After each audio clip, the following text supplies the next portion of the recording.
এখান থেকে এই যে নিয়ে এসেছে বাইলা মাছ। একদম বাইলাগুলো খুবই তরতাজা ছিল, খুব সুন্দর দেখা যাচ্ছে। এই বাইলা মাছটা আমি আজকে একদম সুন্দর করে টমেটো দিয়ে একদম মাখা মাখা বোনা করে নেব। তো একটু কথা বলি, বোনাটা করার পাশাপাশি আপনাদের সাথে কিছু কথা বলে নিচ্ছি।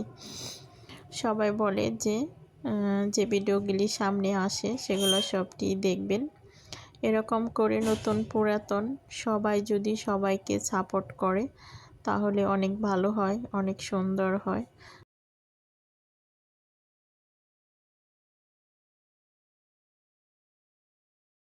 অনেকে আছে যে নতুন হেয়ার ভিডিওটা কেউ দেখতে চাচ্ছে না, পুরাতন যারা তারা অনেক ভালো, অনেক ফলোয়ার, তাদেরকে অনেক সাপোর্ট করে, তাদেরকে অনেক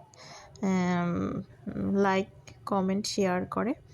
তো পুরাতন যারা আছে তারাও আপনারাও নতুনদের অবশ্যই সহযোগিতা করবেন, সাপোর্ট করবেন, আর ভিডিওগুলি সামনে গেলে অবশ্যই শেয়ার করে দিবেন। তো ফাঁকে এই যে আমার বালিয়া মাছটা ভুনা করা শেষ হয়ে গেছে, আমি কিছুক্ষণের ভিতরেই নামিয়ে রাখবো, দেখতে পারবেন।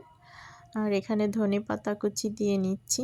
এখনকার দিনে তো এই ধনেপাতাটা স্পেশাল হয়ে পড়েছে, সব কিছুতেই এই ধনেপাতা কুচিটা দিতেই হবে, মিস নাই।